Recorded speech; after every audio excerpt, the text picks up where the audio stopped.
Հրապարակը գրում է. ադրբեջանական պատվիրակության Հայաստան այցից 3 անակնկալի էին եկել նաև ՔՊԱ-ական պատգամավորները։ Նրանք նախապես ոչինչ չեն իմացել ոչ այցի, ոչ էլ առավել ևս օրակարգի մասին։ Տեղեկացել են, երբ վաղ առավոտյան ադրբեջանական մամուլը գրեց, որ Զվարթնոց օդանավակայանում վայրէջք է կատարել ադրբեջանական օդանավը եւ ադրբեջանական պատվիրակությունը ժամանել Երևան։ Սակայն ավելի ուշ քաղաքական կուլիսներում խոսում էին, որ այցը ոչ թե սահմանազատման հարցերին է վերաբերում, այլ 300,000 ադրբեջանցիների Հայաստանում բնակեցնելուն։ Տեղեկությունների համաձայն Մուստաֆայևի հետ ադրբեջանցի գործարարներ են ժամանել Հայաստան եւ Աղվերանի Աբրիկոտ ռեստորանում հայ գոլեգաների հետ հանդիպում է կանալու երկկողմ տնտեսական հարցերի վերաբերյալ։ Հայկական կողմից հիմնականում այն գործարարներն են եղել, ովքեր վերջերս մասնակցում էին Փաշինյանի հետ նախաճաշին։ Սա ավելի շատ ստուգողական այց է, փորձում են հայ ժողովրդի ռեակցիան ստուգել, այլ կերպ ասած, ադապտացնել հետագայում ադրբեջանցիների հետ համակեցության մտքին։ Խոսվում է, որ գործընթացը կմեկնարկի ընտրություններից հետո,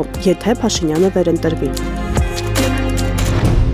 Հրապարակը գրում է. իրավապահ մարմնից ստացված տեղեկատվությամբ դեռևս 2023 թվականին Արցախի անկումից հետո ՀՀԱԾ-ում այսպես կոչված արցախցիների ստորաբաժանում է բացվել, որտեղ աշխատանքի են տեղավորվել Արցախի անվտանգության ծառայությունում աշխատած եւ Հայաստան եկած պաշտոնյաները։ Ասում են, հենց նրանց միջոցով էլ վերահսկում են արցախցի գործիչների եւ առհասարակ արցախցիների շարժերը։ Նրանք են տեղեկատվություն փոխանցում իշխանություններին, թե ինչ է կատարվում արցախյան շրջանակներում։ Կանդազի գործում էլ է նման ներգրավվածություն եղել։ Հավաքագրել են բոլոր նրանց, ովքեր կարող էին հնարավոր շփումներ ունենալ Արթուր Ավանեսյանի կանդազի գործով։ Փաստը գրում է. 2026 թվականի մարտի 12 ամսյա գնաճը կազմել է 4.5%, փետրվարի 4.3%-ի դիմաց, շարունակելով արագացման միտումը եւ գտնվելով գնաճի թիրախային միջակայքի վերին սահմանից բարձր։ Վերոնշյալ ցուցանիշն ինքնին անհանգստացնող է, սակայն բանն այն է, որ առավել անապահով խավերի համար գնաճն ավելի առարկայական ու շոշափելի է զգացվում։ Վիճակագրական գնաճն իր մեջ ներառում է տարբեր ապրանքախմբերի գների շարժը, եւ շատ հաճախ ոչ առաջնային սպառման մի շարք ապրանքներ կարող են ավելի նվազ թանկանալ կամ ընդհանրապես չթանկանալ, իսկ առաջին անհրաժեշտության ապրանքները թանկանան ավելի մեծ չափով։ Հենց այդպես էլ գրեթե միշտ լինում է Հայաստանում, վերջին շրջանում առավել ևս։ Անզեն աչքով էլ նկատելի է, որ առաջին անհրաժեշտության ապրանքները վերջին տարիներին սրընթաց աճում են, խորացնելով հատկապես անապահով խավի առանց այն էլ ոչ բարվոք վիճակը։ Իսկ եթե հավելենք, որ ապրիլի ընթացքում նոր թանկացումներ են արձանագրվել, վառելիքի, բանջարեղենի, մսի եւ այլն, ապա պատկերն առավել պարզ կդառնա։ Մի խոսքով իշխանություններն ու նրանց կից անձինք հարստանում են, իսկ ժողովուրդը գնալով ավելի է աղքատանում։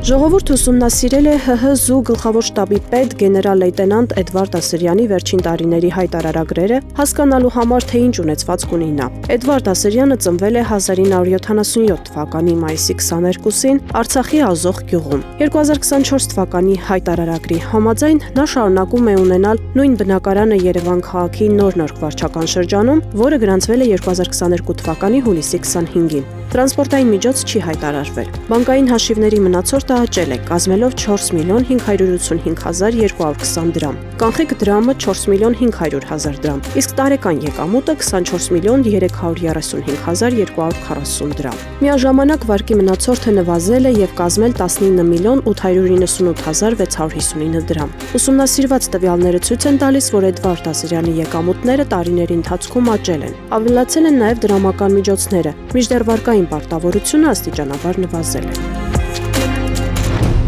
Ժողովուրդը ուսումնասիրելով ՀՀ կառավարության 2021-ից 2026 թվականների ծրագրով նախատեսված այն դրույթի իրականացումը, որով խոստացվել էր քայլեր ձեռնարկել Made in Armenia բրենդի կայացման, միջազգային շուկաներում հայկական արտադրողների ներկայացվածության եւ ճանաչելիության բարձրացման ուղղությամբ, պարզել է, որ կառավարության ծրագրով ամրագրված Made in Armenia բրենդի կայացման ուղղությամբ համակարգային եւ հստակ ֆինանսավորված ծրագիր փաստացի չի իրականացվել։ Էկոնոմիկայի նախարարությունից հայտնել են, որ Made in Armenia բրենդի կայացման նպատակով 2021 թվականին էկոնոմիկայի նախարարության կողմից նախատեսված էր իրականացնել համապատասխան միջոցառում, որը հետագայում նախարարության կողմից չեղարկվել է եւ տվյալ շրջանակում պայմանագիր չի կնքվել, ու պետական բյուջեի միջոցներով ծրագրային վճարում չի կատարվել։ Այսինքն նախարարությունը փաստացի արձանագրում է, որ Made in Armenia բրենդի կայացման համար նախատեսված միջոցառումը չեղարկվել է, պայմանագիր չի կնքվել, պետական բյուջեից ծրագրային վճարում չի կատարվել։